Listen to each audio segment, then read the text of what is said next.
رسول اللہ صلی اللہ علیہ وآلہ وسلم نے مجھ سے دریافت فرمایا، جابر کیا نکاح کر لیا؟ میں نے عرض کیا جی ہاں۔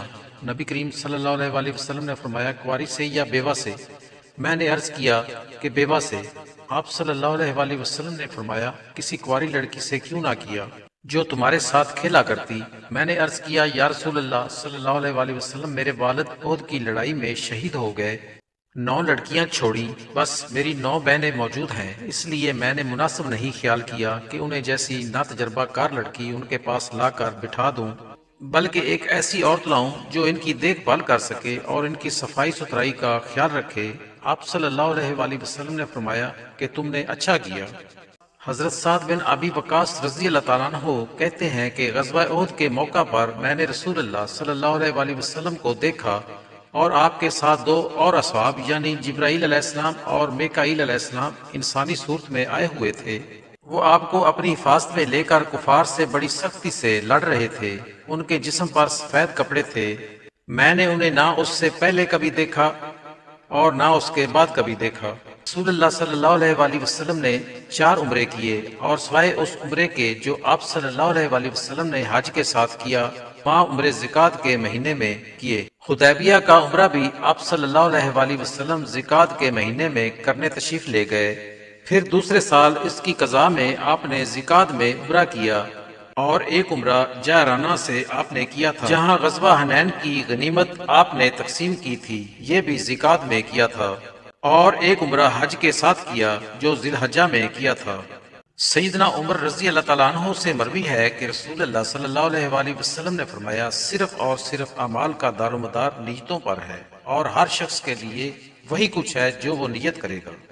رسول اللہ صلی اللہ علیہ وآلہ وسلم نے فرمایا کہ میں ایک وقت سو رہا تھا، میں نے خواب میں دیکھا کہ لوگ میرے سامنے پیش کیے جا رہے ہیں اور وہ کرتا پہنے ہوئے ہیں، کسی کا کرتا سینے تک ہے اور کسی کا اس سے نیچا ہے۔ پھر میرے سامنے عمر بن خطاب لائے گئے، ان کے بدن پر جو کرتا تھا اسے وہ گھسیٹ رہے تھے، یعنی اس کا کرتا زمین تک نیچا تھا۔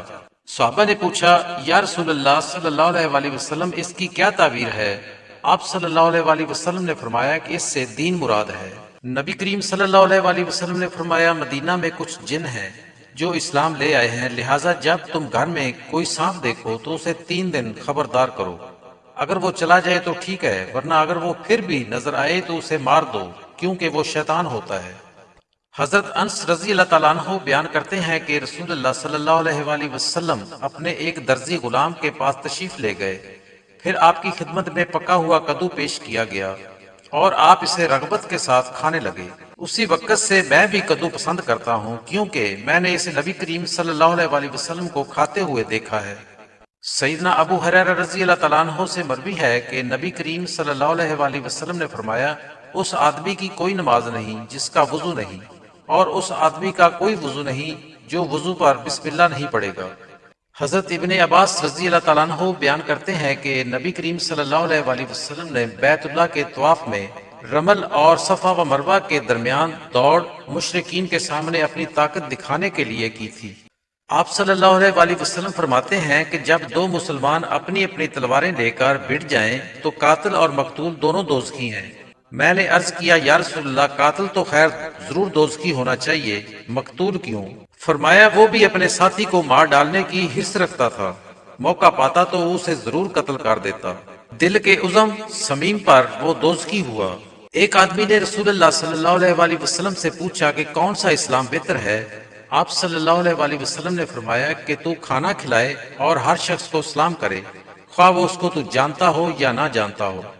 سیدنا ابو سعید خدری رضی اللہ تعالیٰ عنہ سے مروی ہے کہ رسول اللہ صلی اللہ علیہ وآلہ وسلم نے فرمایا، قبرستان اور حمام کے علاوہ ساری زمین مسجد ہے اور پاک کرنے والی ہے۔ حضرت انس رضی اللہ تعالیٰ عنہ سے روایت ہے کہ رسول اللہ صلی اللہ علیہ وآلہ وسلم ایک ایسے درخت کے پاس سے گزرے جس کی پتیاں سوکھ گئی تھیں، آپ نے اس پر اپنی چھڑی ماری تو پتیاں جھڑ پڑیں۔ آپ نے فرمایا، الحمدللہ، سبحان اللہ، ولا الہ الا اللہ، واللہ اکبر کہنے سے بندے کے گناہ ایسے ہی جڑ جاتے ہیں جیسے اس درخت کی پتیاں جڑ گئیں۔